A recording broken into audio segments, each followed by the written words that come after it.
Morning, everyone. My name is Jason, and I'm the speaker. Okay, everyone. Good morning. Adrian Fontes is an American native born and raised on the border of Nogales. His active duty service in the United States Marine Corps solidified his love of country and made him a strong advocate of the U.S. Constitution. He took his passion back to finish his undergraduate degree with a summa cum laude honors at ASU, and then to the University of Denver, where he received his Juris Doctorate. After law school, Mr. Fontes worked for Denver DA's office prior to return to Arizona to continue his prosecuting career with Maricopa County Attorney and then Arizona Attorney General. Sorry. With Arizona AG, he headed to Foreign Prosecution Unit in the Fraud and Public Corruption section of that office. Mr. Fontes has left government services for private practice, where he made his way from working in local justice courts through superior courts and eventually to several cases for the U.S. Court of Appeals for the Ninth Circuit. Sorry, I'm a little bit nervous. Adrian Fontes is a member of the National Association of Counties Telecommunication and Technology Policy Steering Committee and working for the requirements to achieve a certified election registration administrator SARA designation. SARA is an elections profession's highest designation. I'm honored to present to you Adrian Fontes. Thank you, Jason. Thank you very much. Mike? I think I'm mic'd up already. Is this okay? Thank you very much. I appreciate the invitation, and I'm very glad to come out and chat with you all. As the Maricopa County Recorder, I have the great honor of having within my office the two most important rights to folks in a free society. That is the right to maintain and alienate oneself of real property, and the right to self-determination through free democratic elections. And those two rights, without which there is no other way that we can go forward as a democracy. So I have a lot of weight on my shoulders in this office, and it's incredibly important to us, and I take that responsibility very seriously. There's that seriousness comes from, as was indicated by that introduction, and thank you, by the way. There's no need to be nervous, Jason. I get nervous when I come talk to people too. It comes from, growing up on the border. There was huge amounts of commerce. There was almost everyone I knew was either in the produce industry, importing, exporting. Nogales is one of the biggest overland ports of entry in the United States of America, if not the biggest, and billions of dollars a year went through there. So I'm keenly aware of the importance of trade back and forth. But the fun thing about Nogales, Arizona, and Nogales, Sonora is the only way you could tell which side of the border you were on, which which flags were flying over the banks, which I thought was kind of interesting. When I went to join the Marine Corps, I wanted to get away, as a lot of people do, and I wanted to learn a little bit because I'd been at ASU and I didn't do as well as I'd wanted to. And so once I enlisted, I was asked if I wanted my duty to be overseas or West Coast or East Coast. And of course, wanting to get away, I chose my first one to be overseas duty, because that would get me as far away as possible. Young man, want to go learn stuff, right? And then I said East Coast, and that would be kind of nice to get away from this part of the country, and then West Coast, of course. And so I was stationed at the Marine Corps Air Station in Yuma, Arizona, which was a nice sort of intro to service of the government, which was kind of neat. And I went back to ASU, and as was indicated, graduated with honors. And I really was doing a lot of defense work and prosecution work, and up into the Ninth Circuit. So I did a lot of different law stuff, but I was always looking at rights, and I was always looking at the rights of the people or the individual person that I was representing, whether it was victims' rights, prosecuting, or representing the criminally accused. When I got into this office, though, I started noticing some stuff that was a little bit different. And that's really what motivated me to run for office in the first place, was, seeing those long lines that we saw. And a lot of people thought it was a little impetuous and a little foolish of me to run. It certainly was. No one thought I was going to succeed in that race, and I did. So we're making the most of it. One of the best things, though, I can say is, and as a compliment to my predecessor, was we didn't get rid of anybody in the office. We didn't fire anyone.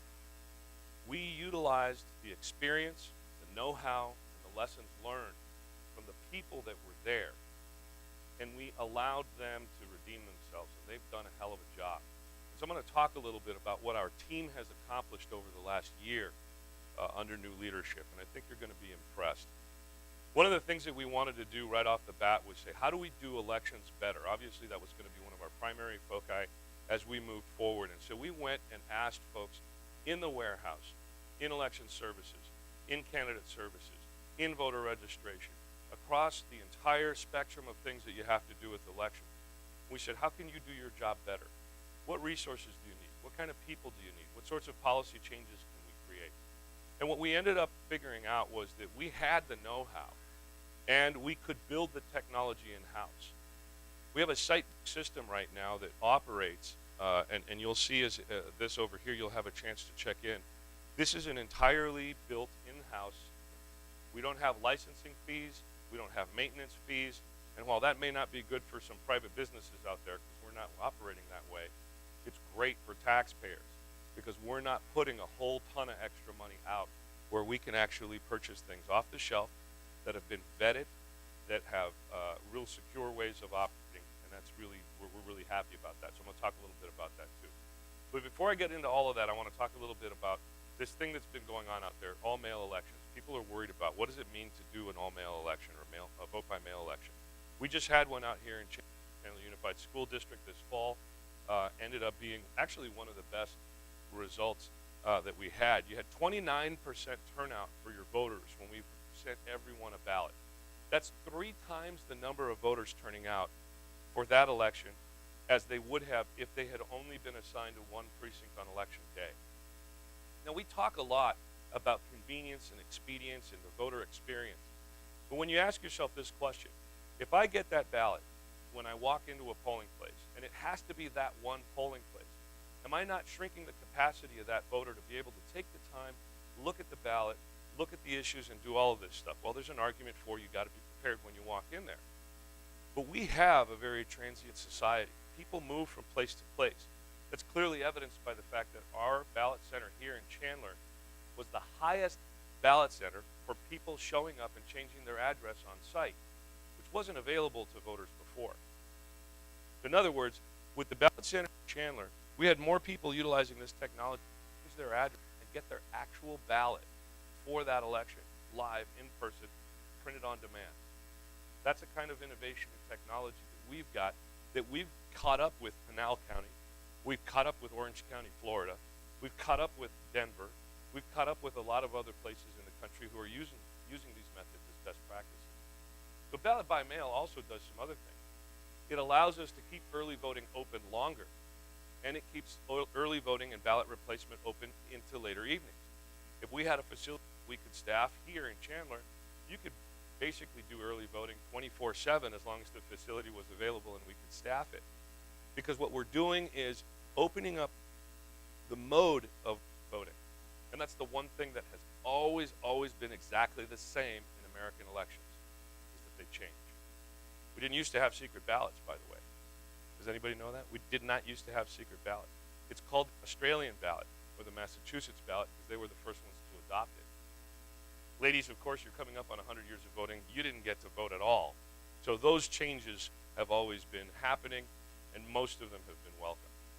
Expanding when, where, and how American citizens can vote is the best thing that we can do, and we will continue to do that. One of the concerns that people have is, are these more secure? Are they more accountable? And I can tell you without any question, they're absolutely more secure, and they're without any question more accountable. I'll give you a real quick example. You know, when you use our ballot on demand system now, you come, you check in, you press this, you push on the screen here, and it'll take you to, Christine, this is going to tell me when it doesn't work. All right, here we go. It'll take you to a screen that shows you whether you're going to use your driver's license or your voter identification card, and eventually when it prints, it will print out one of these. This is a ballot envelope. Now, all of you that vote by mail have seen this before. You know exactly what this is. You know how to use it. This ballot envelope has a ballot inside of it. Now, if you are an accountant or you run any sort of inventory in your business, what method would you rather use for accountability purposes? A system by which each voter signs the envelope, and after we verified the signature, it goes to a citizen board where they separate the envelope from the ballot. Now, that's one way to account for ballots. In 2016, we did that 1.3 million times.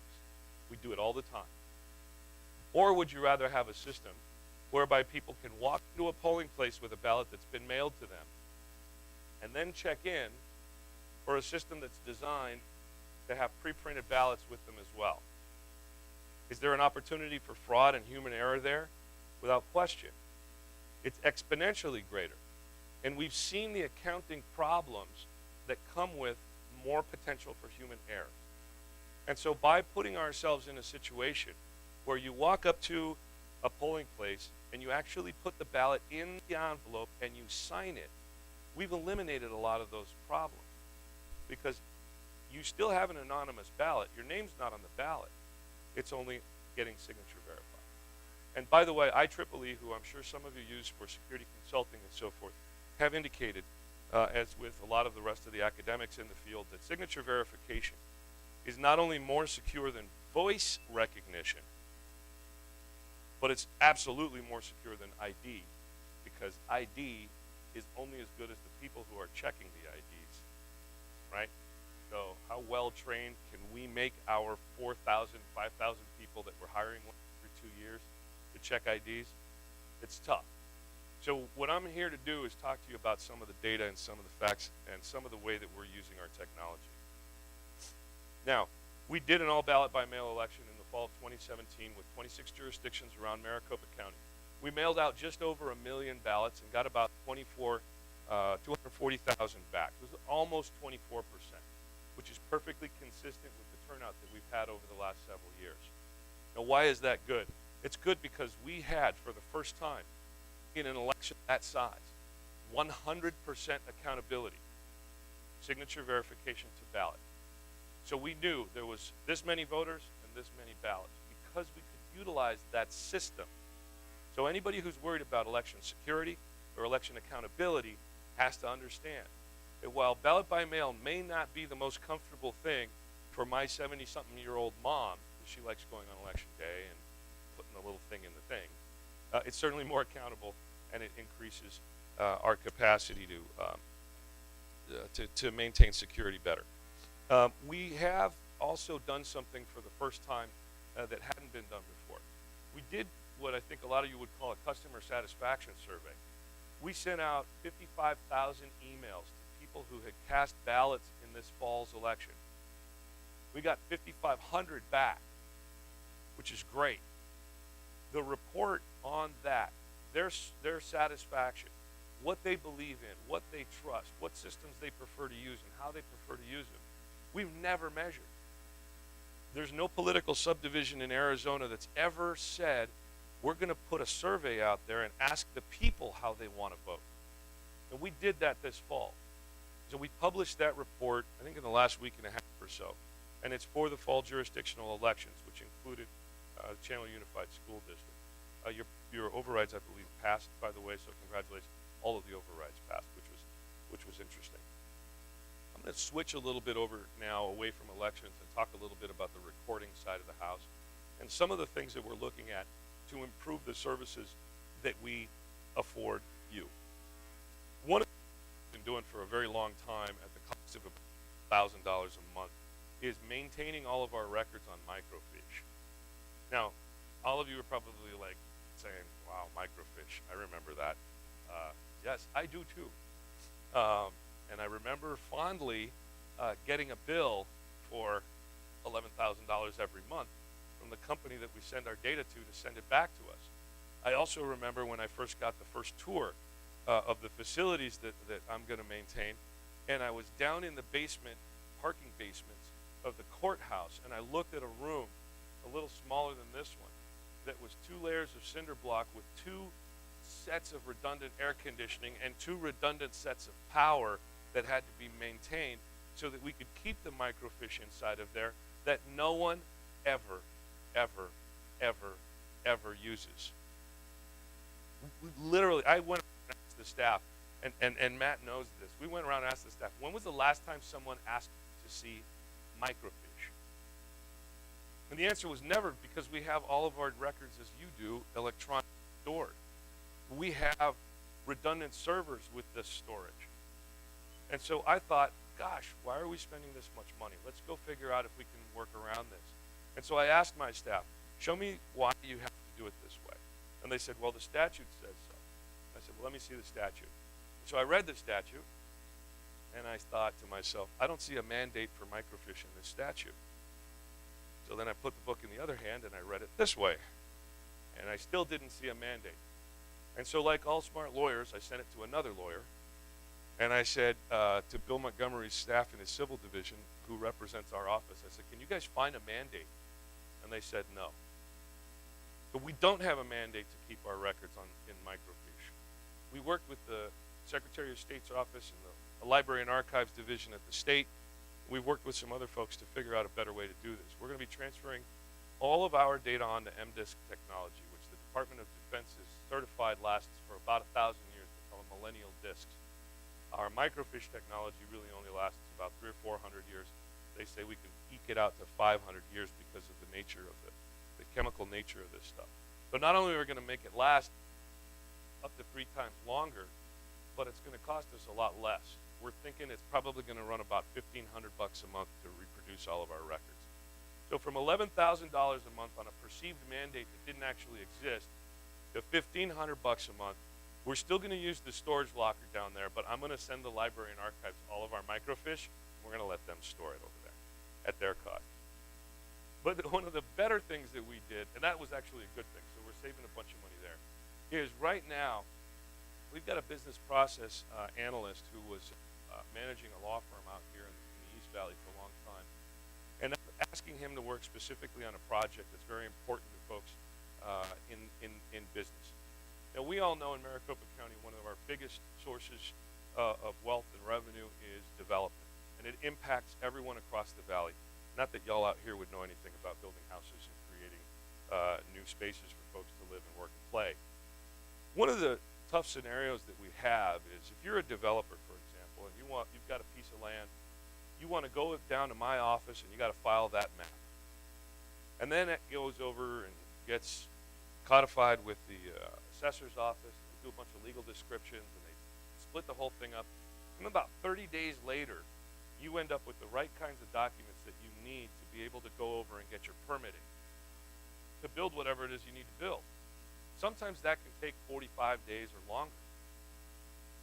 And I'm thinking, why does it take that long?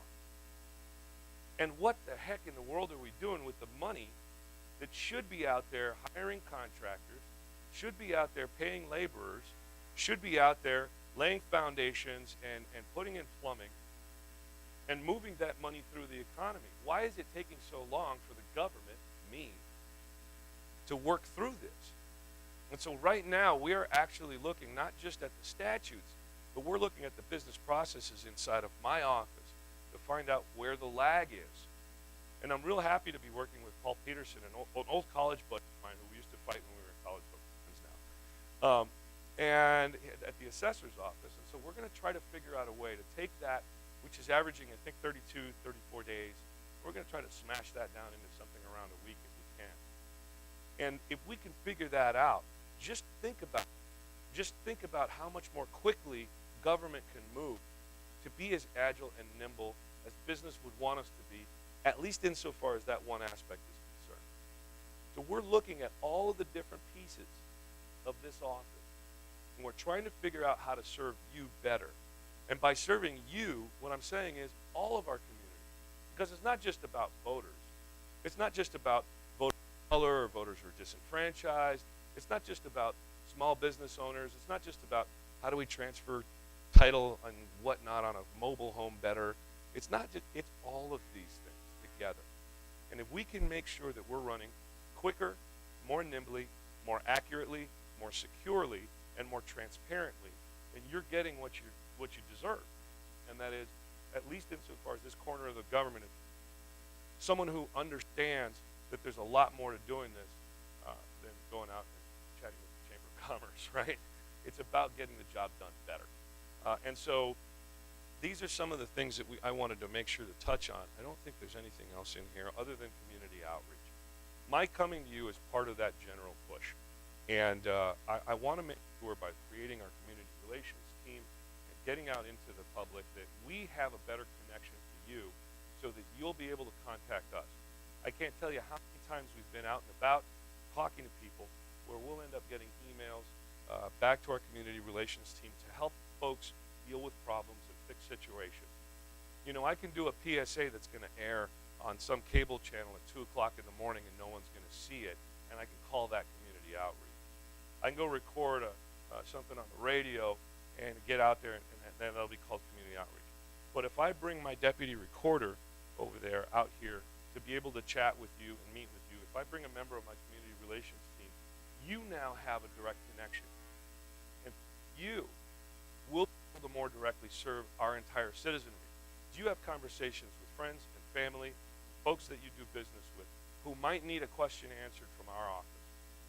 And that's why we're here, because we get a heck of a lot more return on our investment driving from downtown Phoenix out here to talk than we would if we did a PSA at 2 o'clock in the morning and no one's going to see it. So I don't know if I have enough time for questions. I'd be happy to answer one or two if you'd like, John. Super. One right over here.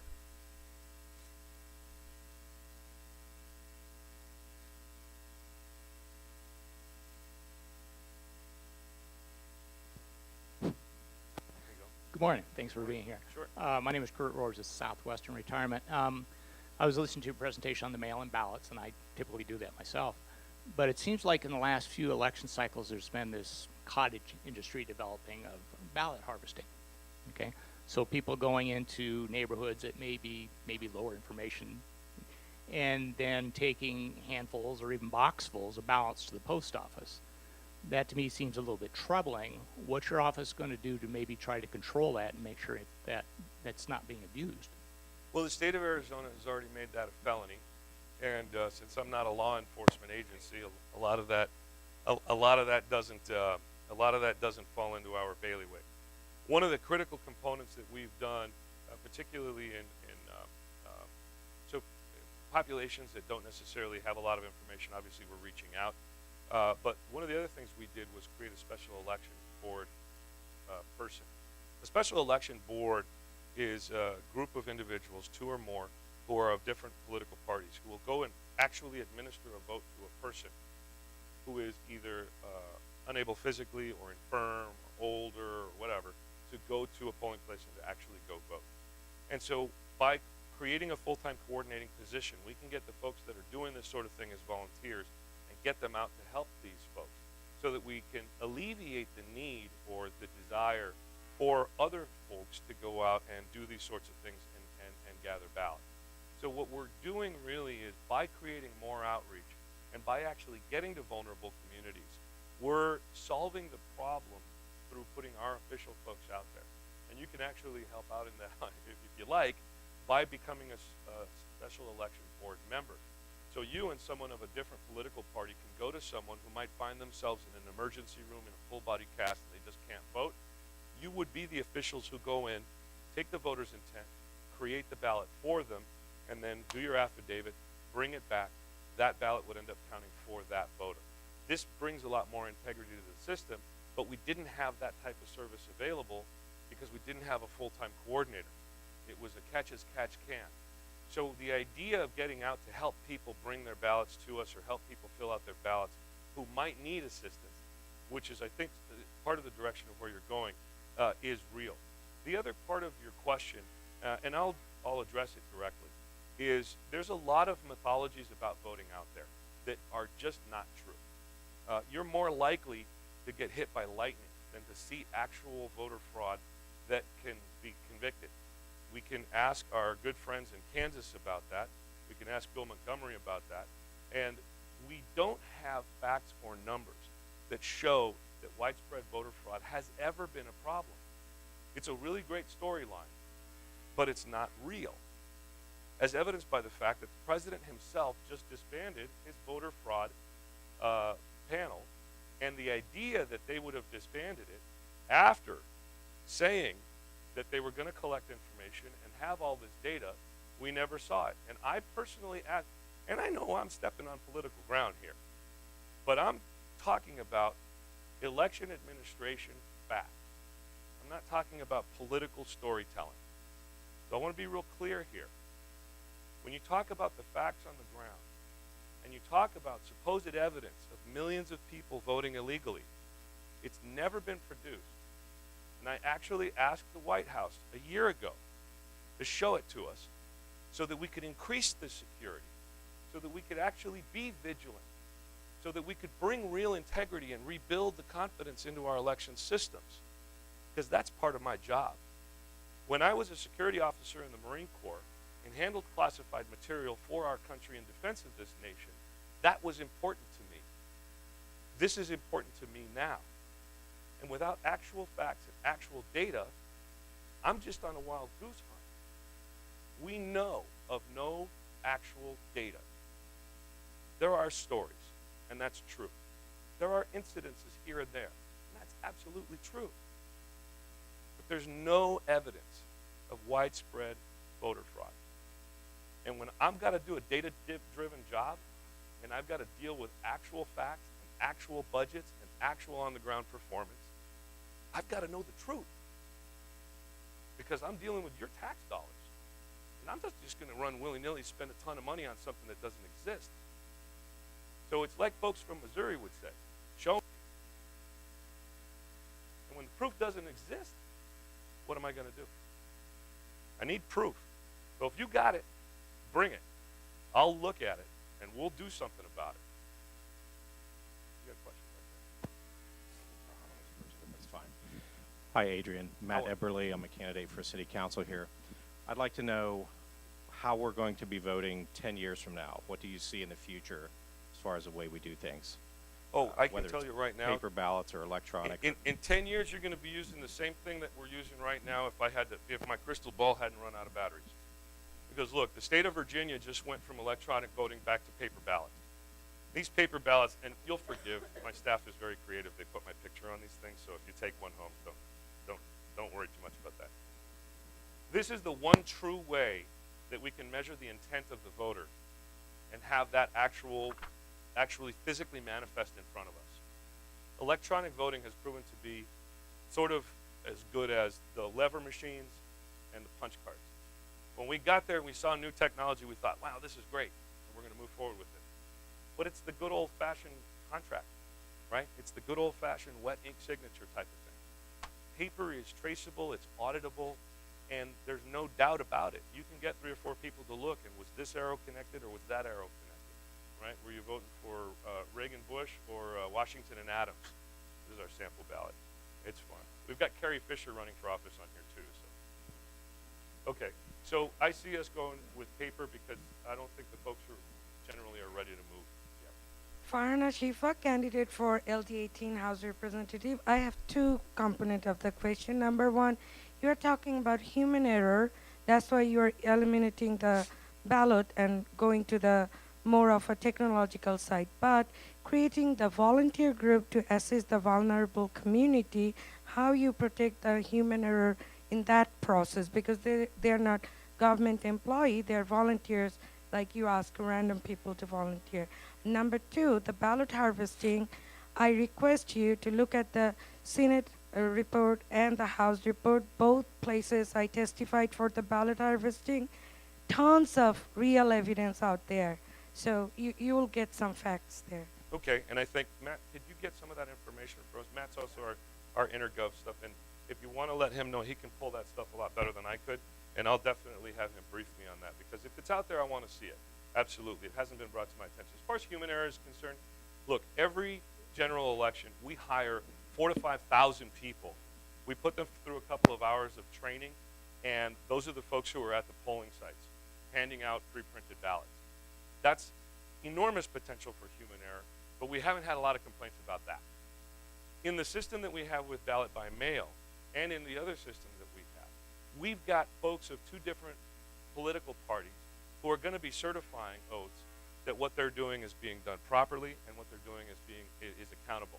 So you're not just dealing with one person and one ballot who's handing that over. What you're dealing with is two people of opposing political parties, right? And so this is an important distinction. Does it eliminate the possibility of human error? No. We can never eliminate human error. We're human beings, right? And so I'm not claiming that any of these systems are perfect. That would be foolish. What I am claiming, however, is that what we have operates under what the best practices of elections administrators across the country operate under. We've got a system here that if it doesn't win awards, I will eat one of my own socks because it's a phenomenal system and it's the best that you can find in the country. Additionally, I believe in the folks who are, I know you guys are going to hold me to that. I get it. You guys got to apply for some awards. But so we're in really, really good shape right now. And we're in good shape because we've taken the time to look carefully at these things. We've worked with the experts who've been in the office for a long, long time. They've got lessons learned that many of us would say, those were some seriously hard lessons that you learned, yes. And the staff, the technology folks, the operations folks, they have, in my view, redeemed themselves very, very well from the perceptions of the past that the Maricopa County Elections Department wasn't doing its job. We're in great shape right now. So thank you for those questions. I'm Martin Sepulveda. Semper Fi.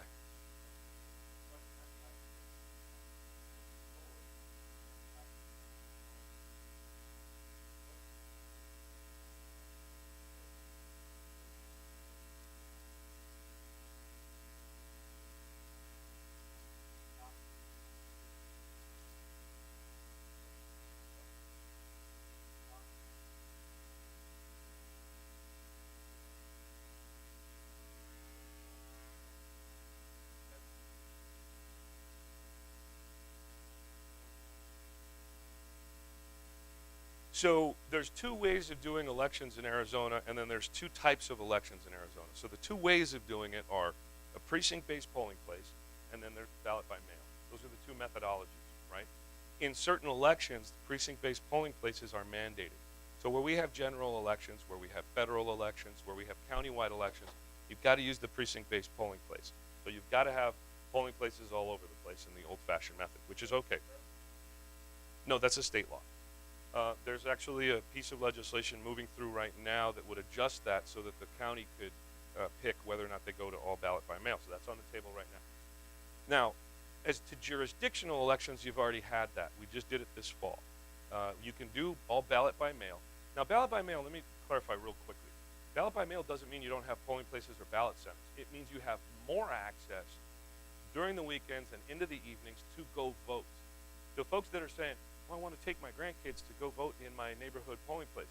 Well, why don't you take your whole family on a Saturday or a Sunday afternoon down to, you might have to go an extra half a mile down the road, but you can all go together and nobody misses work and nobody misses school.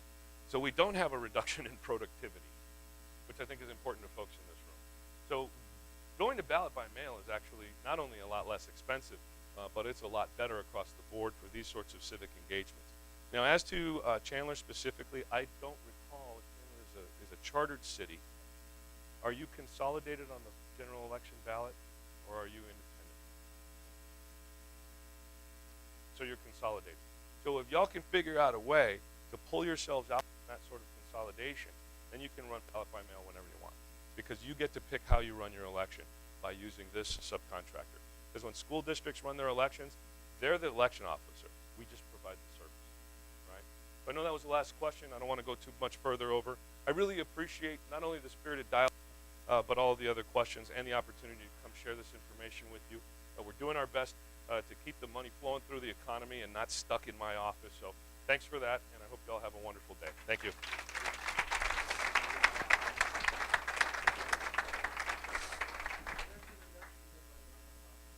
Good morning, everybody. Thank you for being here. I'm Brian Fox. Our next speaker is Chandler City Clerk Dana DeLong. As an appointed officer of the city, Dana works to maintain integrity in the government process by preserving official records, overseeing municipal elections, and providing accurate and timely information. Dana has 24 years of experience performing city clerk and related duties. Prior to her appointment as the City Clerk of Chandler. Dana spent 4 years as the City Clerk for the City of Prescott, and before that she worked for 20 years in the City Clerk's office of Tucson. Dana is a certified municipal clerk and a certified municipal election official. So please help me in welcoming Chandler City Clerk Dana DeLong.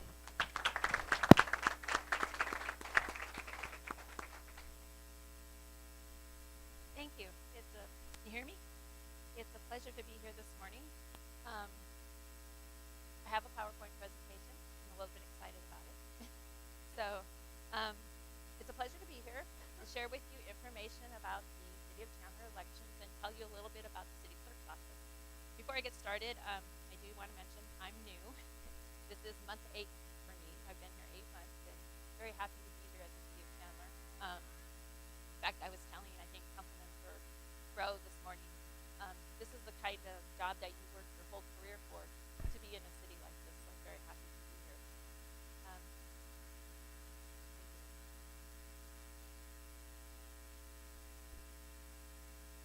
Can you hear me now? Is that better? Okay. Before I get started, I would like to introduce Erica Barba from our office. If you come into the clerk's office, Erica is a member of our team, and she will be there to help you.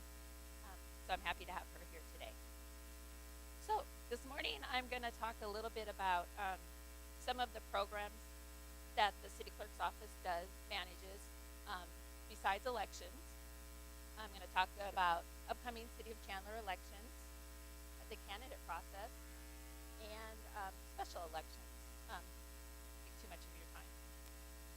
Before we get into elections, I'd like to give you a real brief overview of the city clerk's office and things that we do besides elections.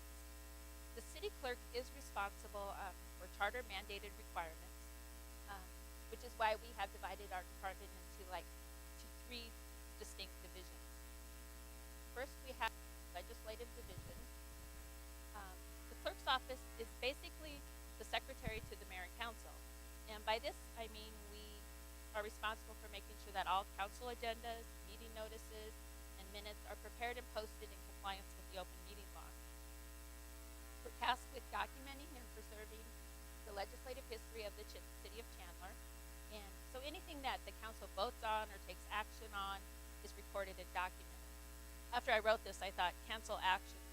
That's basically council actions at a meeting, not outside of, when you're at home, you don't document that. But under that same principle, the clerk's office manages the city boards. Water. Can I get some water? The city clerk's office manages the boards and commissions program, which includes the appointment process for boards and commission members, posting of their meeting notice,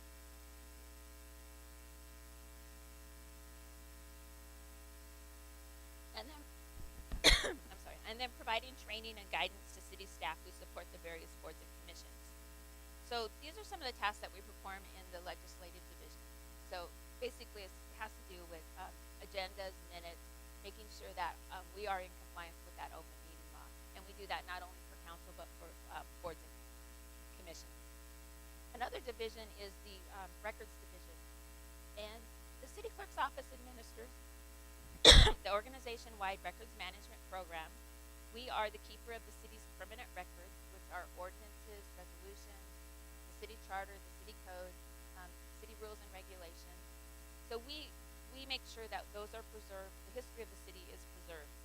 And then we also provide records management training to all city staff and make sure the city is in compliance with state and federal public records laws. So we kind of do that, on the side. But actually, that is our main goal. And then our other division is elections. We conduct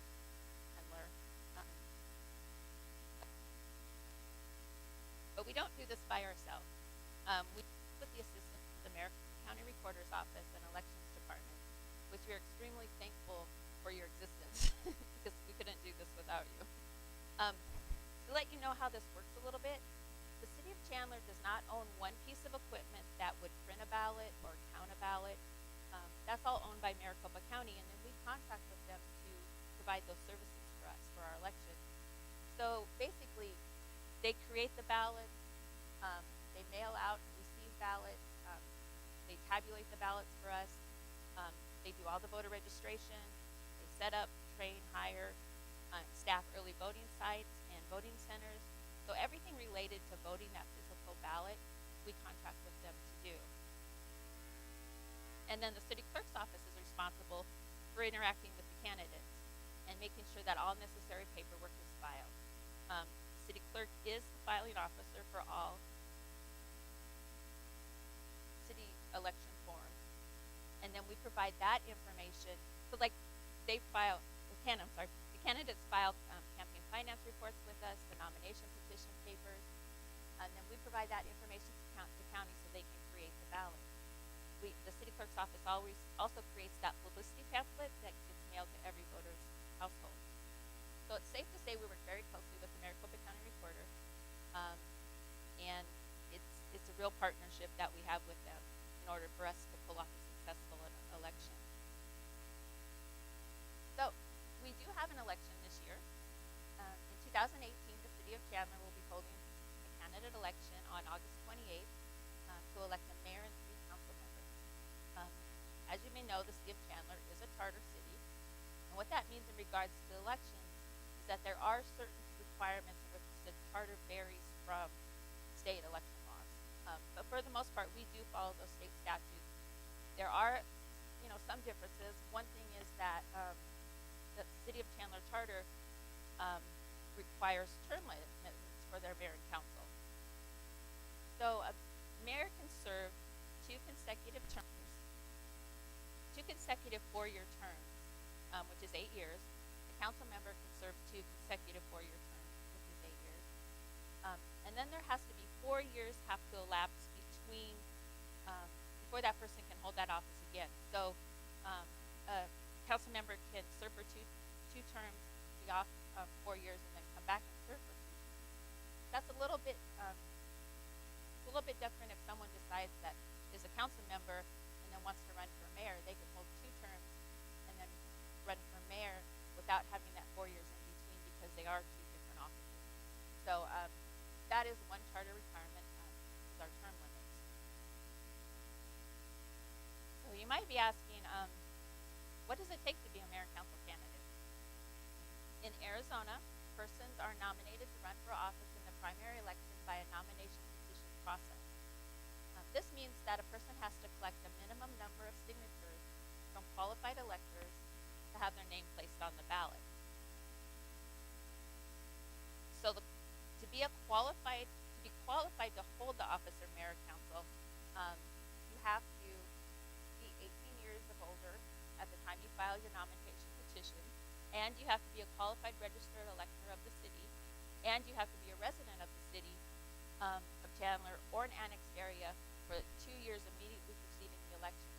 If you have all of those qualifications, you can then go to the next step, which is circulating petitions to get signatures to become a candidate. To become an official candidate for mayor and council and have your name printed on the primary election ballot, you are required to file 3 forms with the clerk's office.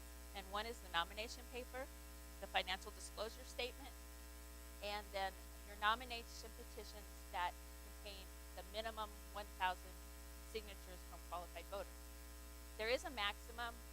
You're required to file at least a minimum number of signatures. We don't accept over 2,552 signatures on top of that, but a lot of people try to get more than that 1,000 number, that 1,000. Then you have to file those petitions during an official petition filing period, which starts on April 30th. You can file your petition starting April 30th with a deadline to file nomination petitions by 5 p.m. on May 30th. So during that time, we have people coming in and filing their petitions so that they can become a candidate. After May 30th, the only way to be a candidate on the 2018 primary ballot is to go through the write-in process. So the deadline to file as a write-in candidate is 5 p.m. on July 19th. And then, of course, as a write-in candidate, your name is not printed on the ballot. But if a voter writes in the name of an official candidate, then that vote is counted. So that's pretty much the filing process. The candidates signatures come in and file with our office, and then your name can be printed on the ballot. And get you to the point where then you're out there campaigning and going through election day and getting ready to be a new member of the mayor and council. The last area I wanted to touch on was special elections. In addition to candidate elections, the city clerk's office runs special elections for the city, and these include an alternative expenditure limitation, or what we call a home rule election. We have general plan elections, sales tax, bond, franchise, charter amendment, and then of course initiative, referendum, or recall elections. And these, at any point, the city could decide if they want to hold this type of an election. They put that on the ballot. In fact, the city council will be considering whether to refer to the voters an alternative expenditure limitation question in 2018. And you might be asking yourself, what is an alternative expenditure limitation election? So I'm going to give you a couple sentences that kind of describes this, and it's at a real high overview. Hopefully you all are kind of familiar with it, but here's my explanation on what alternative expenditure limitation is. In 1980, electors of the state approved a tax reform package that, among other things, placed an expenditure limitation on cities and towns. So they set a limit that the city and town could spend. Along with that package was a method for local governments to alter state-imposed limitations to adopt an alternative expenditure limitation. But this requires a vote of the local electors. So any city or town may adopt this alternative expenditure limitation that is free from any tax or any ties that the state has imposed, and only if the majority of the voters vote for that. And this is required to happen every 4 years. So the council will be holding public hearings and looking at putting this on the ballot in 2018 for the primary elections. And that's kind of a high-level look at alternative expenditure. But so in 2018, we'll have a candidate election and then possibly the alternative expenditure. So that's pretty much all I have on election. I do want to leave you with, there is one question I get asked a lot that you might be interested in right now. I get asked, how many candidates do we currently have running for council position? And you think that would be an easy answer, but at this point in the process, it's not as easy as it seems. So right now, there are citizens out there collecting signatures, a lot of you in the room, collecting nomination petition signatures and out there talking to people.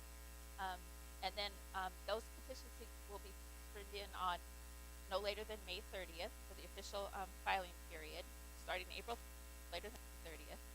Once those petitions and other required paperwork is filed, and it's determined that the minimum number of signatures have been collected, that's when I'll know how many real candidates we have. But to answer the question right now, we have 13 people that have opened campaign finance committees with the city of Chandler, who are eligible to run in 2018. And out of those 13 people, 2 people have declared for the mayor race. And so that's usually my answer. So right now, I don't really have any way of knowing if all 13 of those people are out there circulating petitions, but that's what we have now. You probably know that better than I do. But come May 30th, I'll be able to give you that answer. Basically, that's all I have this morning. If you have any questions, you can always call me, or if you have any questions now, you can email me. I'm happy to talk about elections. We're time for a couple of questions here. Is there anyone? Any questions?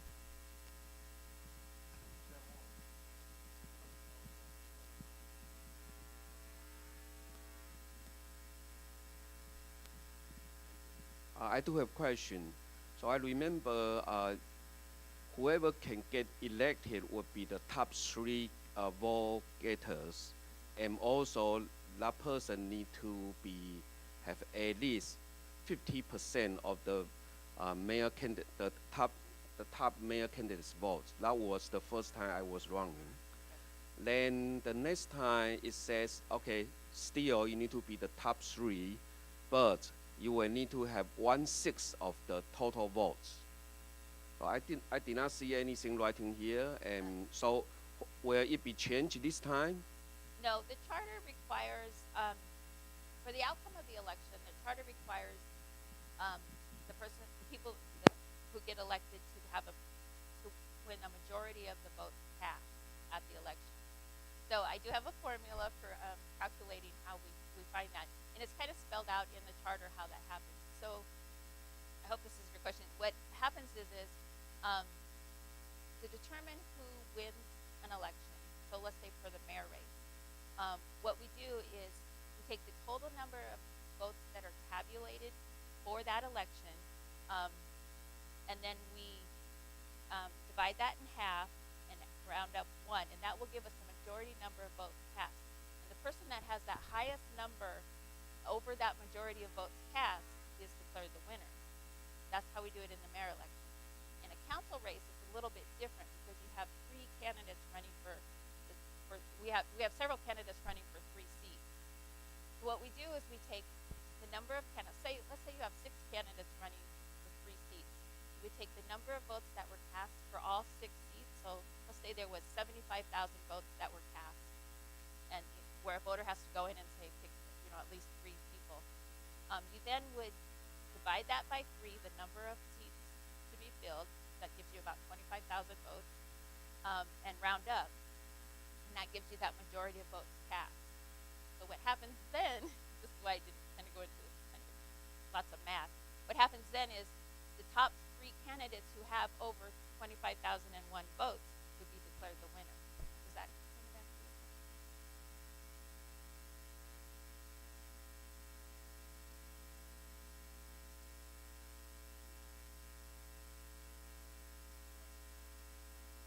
Right.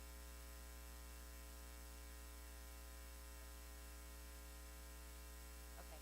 Yeah, that's when I read the statute.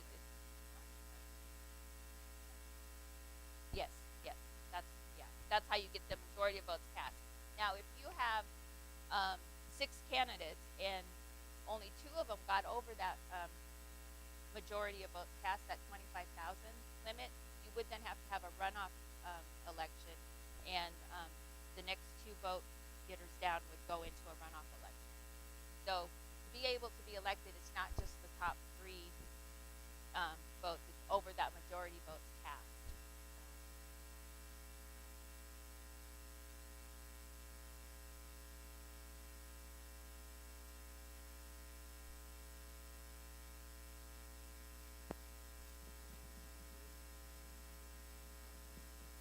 I think we're allowed comments. And Dana, welcome to our city. You have done a fabulous job, and you've made a lot of positive changes, and so we're grateful for that. Thank you so much. Thank you. I did put these out. The clerk's office did create these for this election. They're kind of geared towards a candidate, but if you have questions or information on the back, you can give us a call. Thank you.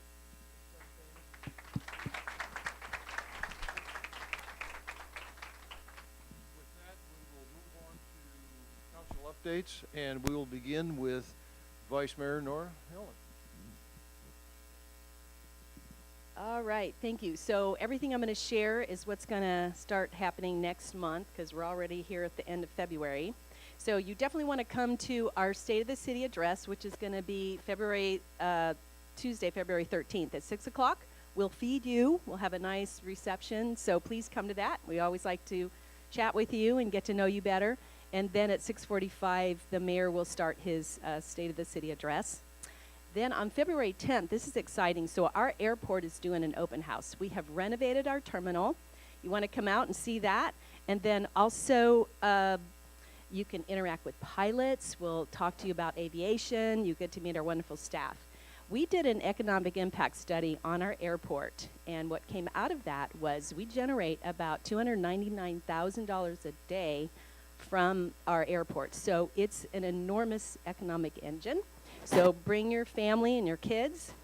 And then also you'll notice that we're going to start improvements on Arizona Avenue coming north from the 202, because that's like our hello from Chandler corridor there, where tourists and residents come to our downtown. So we're going to do a lot of great landscaping, change medians.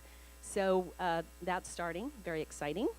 And then we have our Science Spectacular on Saturday, February 17th. So that's from 10 to 3 around town. So that's another thing great to do with your kids. Just learn more about science and all the exciting technology that we have around the city. And so with that, I will turn the microphone over to our former Vice Mayor, Kevin Harkey. Twice Vice Mayor. I call myself the twice vice council member.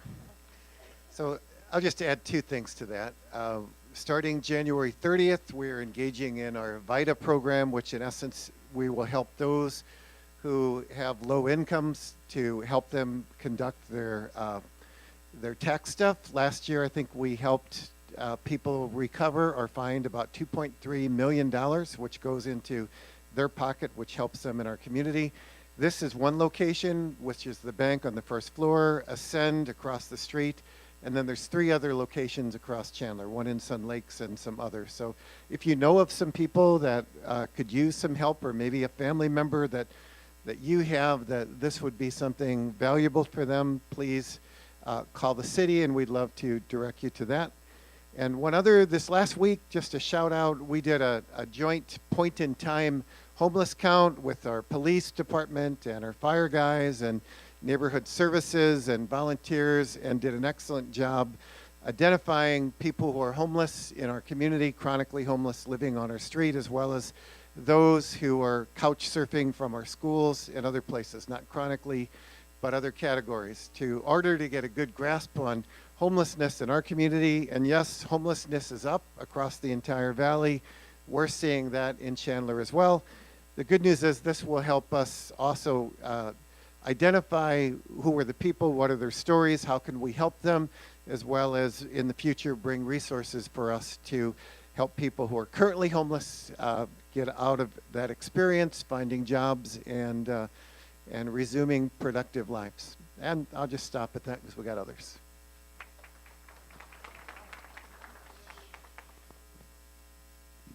I've got nothing because Nora and Kevin covered it all. But no, I'll pass it to Sam. But thanks for having me. Okay, just want to add one more. Our DCCP will writing a new bylaw and have it reconstructed to in compliance of the state laws. Those, yeah. So for a special district in downtown, just let you know. Yeah. Thank you.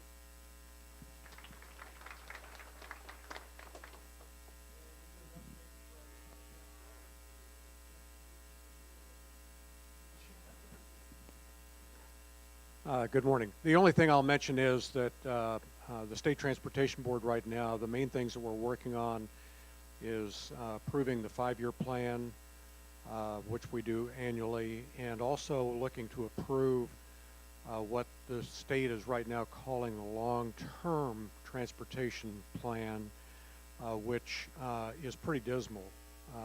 The long-term plan basically says that, you know, in the long term, all we have money for is maintenance, that there will be no construction dollars available.